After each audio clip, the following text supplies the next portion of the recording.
Generación Geek con Juan Pérez.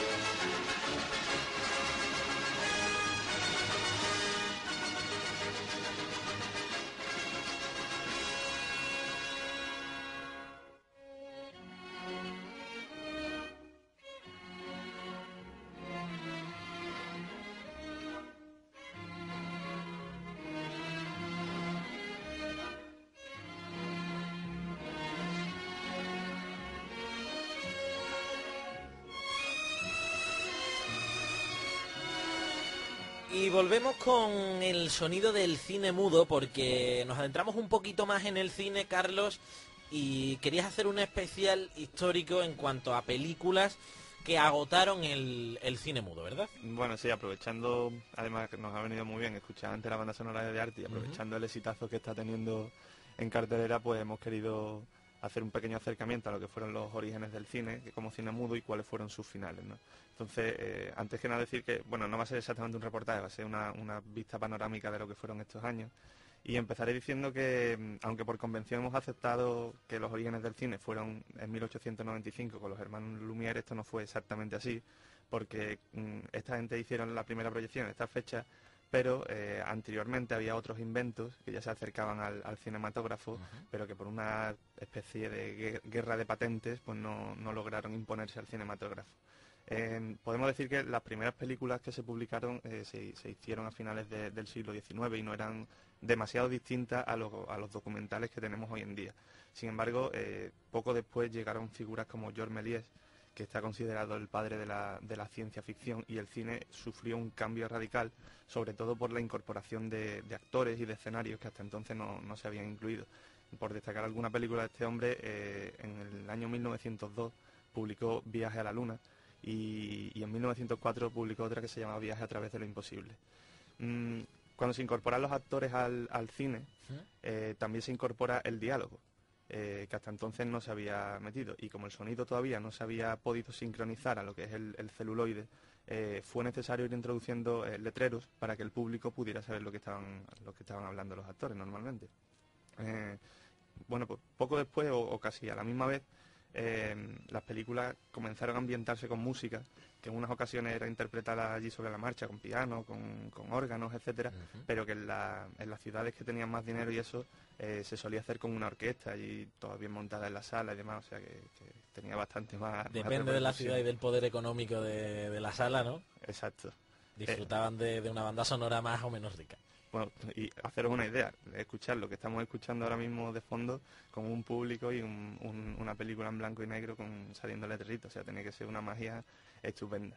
Llegados a este punto quizás haya que hacer una pequeña reflexión, porque cuando nos referimos al cine mudo no queremos decir que sea cine insonoro. Como estamos viendo, había sonido, había música, lo que no había era diálogo hablado. Y por otro lado hay que ver que como la radio se ha desarrollado casi paralelamente al cine, digamos, pensar en que a alguien se le ocurriera hacer esa sincronización desde el principio de voz hablada o sonido grabado con el celuloide era casi inviable. Por eso tardó unos años más. Por esta razón, en las dos primeras décadas del siglo XX se produce ese esplendor del cine mudo, en el que el lenguaje cinematográfico era totalmente distinto al que se empezó a desarrollar con posterioridad.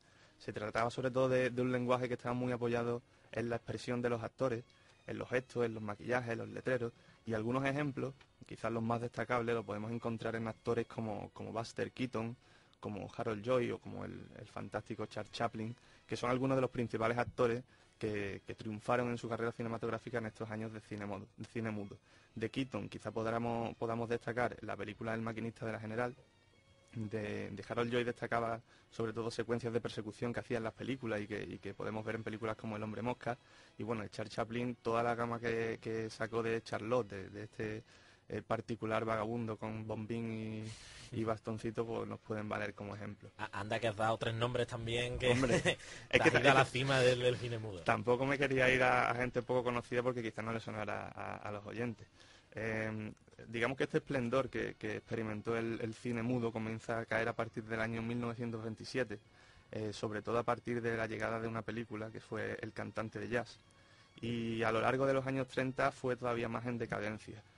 También hay que decir que en esta época la tecnología de la radio ya había avanzado lo suficiente como para conseguir una técnica que permitiera sincronizar eso que hemos dicho antes del celuloide con la voz grabada y por tanto pues permitió que el cine mudo arrasara con, que el cine sonoro arrasara con el cine mudo. De hecho, tras la proyección del cantante de jazz, una productora que ha superado todos estos siglos, como es la Paramount Pictures, fue la que creó y la que patentó la técnica del doblaje, que nuestro amigo Daniel seguro que nos puede poner mucho más al día de esta técnica.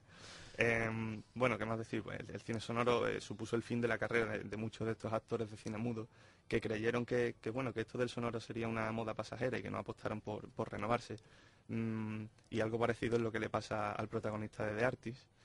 Y sin embargo hubo otras estrellas, entre ellas las 3 que he mencionado antes, que sí que apostaron por esa adaptación. De hecho, por ejemplo, Harold Lloyd comenzó a tomar clases de dicción para poder igualar un poquito a los nuevos artistas que venían del cine sonoro y para poder igualar a gente que estaba arrasando, como por ejemplo los hermanos Marx, que precisamente destacaban por esa palabrería que usaban en sus películas. En el 29 rodó su última película muda, bajo el nombre de Welcome Danger, y de hecho cuando ya la tenía casi acabada, se dio cuenta del impacto tan fuerte que había tenido el cine sonoro y la volvió a rodar casi por completo, esta vez con sonido, y lo que supuso un incremento de casi $1 millón, que en aquella época era bastante fuerte.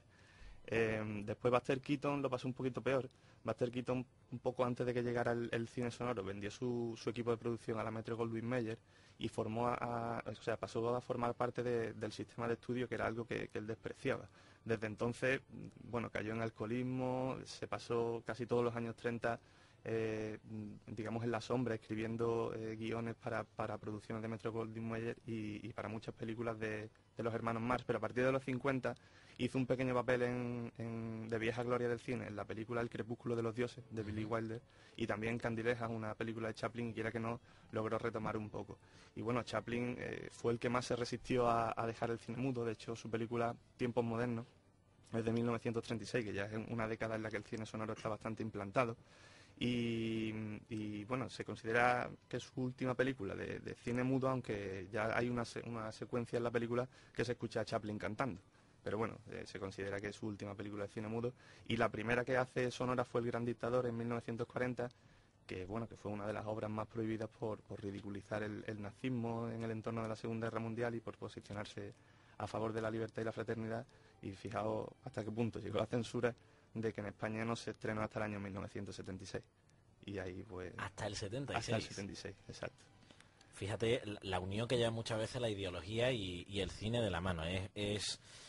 Es un auténtico punto fuerte dentro del séptimo arte. Bueno, pues Carlos, hemos aprendido un poquito más contigo la historia del cine, todos los oyentes, y yo creo que un poco nosotros, ¿no? Porque sí es cierto que todos tenemos la historia del cine en la cabeza, pero muchas veces los detalles y las pequeñas controversias que ha habido se nos escapan, así que gracias por la clase majestuosa del cine mudo. Bueno, a vosotros por dejarme la oportunidad.